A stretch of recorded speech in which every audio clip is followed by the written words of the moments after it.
Hello, good afternoon. Thank you for allowing me to discuss this important issue. Only pointer. Okay. I'm going to review new and not so new RNA supervised and non-supervised or intrinsic signatures. Also, a new information on a signature that looks at the microenvironment, like the Inmunoscore, and other emerging molecular markers. And I want to do this in the context of prognosis and possibly prediction, but I already anticipate you that there is no good news about prediction. And I want also to make a word of caution, because this field is mined with high risk of noise and bias. These are always multiple tests, multiple genes, continuous variables that are categorized into categorical variables. And this bears a high risk of false positive rates. So the method to analyze and to develop these signatures involves always a training set, an internal validation set, an external validation set in which a multivariable analysis has to be run against the old markers that have been validated. And there are not so many in this clinical setting of potential adjuvant stage 2 and 3. MSI, as you know, is the only one molecular marker that help us guide treatment decisions in stage 2. And in stage 2, we also need to account for T4 and number of nodes examined. And in stage 3, we also need to account for T status and N1 or 2. Importantly, I always want to see subgroup analysis by stage. It's not good enough to mix stage 2s and 3s and sometimes 1s. You need to go for stage 2 multivariate analysis and maybe stage 3 independent multivariate analysis with all these covariates. I wanted to spend this time here because this will allow us to discuss much more agile what is new in the field. So what do we have for treatment decisions? 5FU is good for stage 3, both in MSS and MSI. And stage 2, MSI do not need chemo, probably, and if they need it, they don't seem to respond to 5FU. And MSS, there is a small or uncertain benefit, so we treat only high risk, which are T4s, and for me, number of nodes less than 12 should be more a quality indicator than a risk marker. And what about oxaliplatin? Stage 3 benefits both MSS and MSI, and stage 2, so far, no clear benefit in either. So what about gene signatures in tumor? Let's start with the supervised, and then we'll go on to the intrinsic. These are the ones that fulfill my previous criteria of methodological, validated signatures, and of these, to the best of my knowledge, only Oncotype has made it to the market. And secondly, Coloprint has the widest validation set. The others have smaller validation sets. So I will focus on these two for a quick review, because this is all data. There is also a Chinese microRNA signature that is an academic signature that I have put in the bottom of the slide here, only to draw your attention in the fact that microRNA may also yield a bit more information in paraffin-embedded tumors. So what do we have in the oncotype literature? We have multivariate analysis stratified by stage 2 or 3, and in this quasar stage 2 analysis, the signature could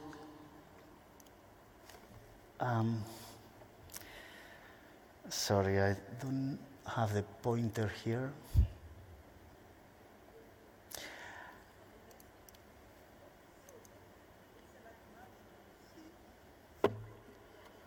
Okay, thank you. I still don't find it here. We see that low risk oncotype stands for relapse rate of 12%, whereas high risk oncotype stands for 22%. This has been validated in 2 other prospective randomized trials with similar results, very robust but small differences, and also recent published publication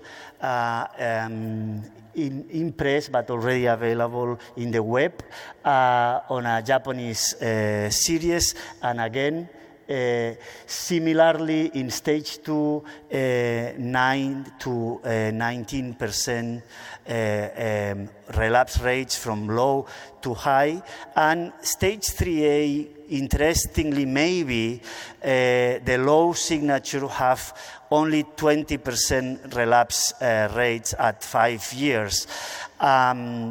This again is robust and repeated in different prospective trials. Whether this magnitude of difference are good enough to take clinical decisions remains to be known, because predictiveness of response to chemotherapy is completely absent. So we only have to take interpretation and decisions based on this prognosis data. Coloprint, unfortunately, has not made it to paraffin-embedded tissue, but had a similar differentiation of low risk and high risk, 10 to 20% relapse rate. Interestingly, this was remaining relevant differences when only T3 MSS, so removing the high-risk T4s and the low-risk MSIs, Coloprint could also differentiate curves. We've already seen this from Sabins, only to remind you that this is not supervised by clinical outcome, so in a way is less stringent methods to validate. The mesenchymal CMS4 types are really the poor prognostic ones in locoregional disease, and this was already seen by other groups that had previously described the importance of TGF-beta driven program and EMT program leading to poor prognosis in this clinical setting. This last group of the initial Leboda signature has optimized their initial EMT signature, taking also some genes, epithelial genes of high risk, and they have optimized their model. No clear clinical use yet from these intrinsic subtypes. Amongst other things, because again there is lack of predictiveness. If anything, there are some groups, including ours, that have shown that these mesenchymal subtypes may be the ones that are not gaining any benefit from adjuvant chemotherapy. So we have, on the one side, a poor prognostic variable, and on the other hand, they don't appear to benefit from chemotherapy. So what about the new signatures? Inmunoscore comes from the concept that genes highly expressed in MSI tumors are associated with immune pathways, and immune cells are preferentially expressed or present in MSI versus MSS tumors, but it's not a black and white situation. There can be immune infiltrates in some MSS, and this score looks at markers of lymphocytes. In this paper, where they combined Immunoscore and MSI status, they were looking at CD8 and CD45-RO markers by immunohistochemistry. And they mixed stage 1 to 4, and they could separate only in a training set MSI good prognosis with high immunoscores from MSI poor prognosis with low immunoscore. This is conceptually very appealing. I believe validation is lacking in independent sets. And they tried hard with this international consortium that they presented at ASCO recently. But they changed one of the markers for no given reason, and the density from the different markers was analyzed at the center of the tumor and at the tumor markers, and it is an automated software, very reproducible, and they explored this in a mix of stage, high number of patients, but more than 1,000 had to be dropped out due to quality issues that were predefined. So they divided correctly in 3 sets: training set, internal validation set, and external validation set. And among the whole series, Immunoscore was validated to be prognostic. So, this is one more tool that we have that detects presence of immune cells in the microenvironment, and that is in general prognostic. And in the stage 2, only 1,433 patients, they could clearly differentiate the highs, intermediate and low Immunoscore on this PFS survival curves. But they did this pooling the training and validation sets, and MSI unknown and T4 unknown in these stage 2 subgroups. So I would still like to see this data rewired so that we can exactly know the role in each one of the stages. And finally, the new marker, CDX2. This is only just a single IHC marker that was developed. The methodology for the development of this marker is complex, and in my opinion needs a large external validation, but it's going to be easy to validate externally because it's a single immunohistochemical marker of poor prognosis and apparently good response to chemotherapy. So this would be, if it becomes validated, this would be the right kind of biomarker, because it informs poor prognosis and good response to chemotherapy. But finally, we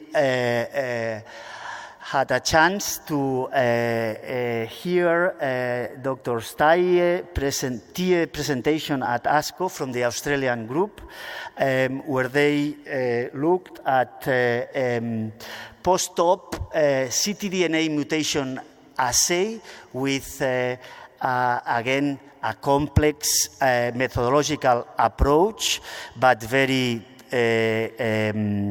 I would say sensible, in stage 2 only, with a very impressive result. Positive predictive value of relapse of 100%. This is unprecedented. This means that those patients that after surgery had circulating mutations that were picked up by the test had 100% probability of relapse. So, is this the end of the other prognostic markers in stage 2? The answer is no, because in their multivariate analysis, T4 remained highly significant. I remember hazard ratio of around 8. MSI did not, but there were few numbers of MSI. So finally, what is my interpretation of all this?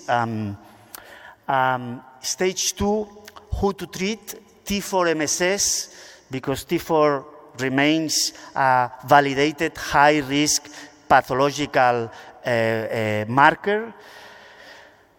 And what about T3 MSS? Maybe here the signatures can help. If high-risk signatures or low Inmunoscore, remembering all the caveats, they are not predictive, and the Inmunoscore has not validated in stage 2 in a multivariate fashion, or CDX2 negative, but again more validation is needed. What to do with T4 MSI? T4 is poor prognosis, MSI is good prognosis. In the PETAC3 data, MSI appears to be more protective than T4 poor prognosis, so this would be grouped more in the no chemo, but of course, if you have a high risk signature in this, you could discuss chemotherapy with the patient. And of course, if minimal residual disease would be positive, I would definitely treat the patient, but the ctDNA test is not ready yet. What about stage 3? Of course, the question here would be who to avoid treatment, and I think there is a high chance that we find some patients within the 3A staging that could be spared chemotherapy if they have low-risk biomarkers or predictive biomarkers of no response to chemotherapy, but unfortunately we are not yet there, and as Sabine mentioned before, we have a few holes to fill, and we will do it, of course, collaboratively, and I also want to acknowledge my colleagues and collaborators. Thank you very much.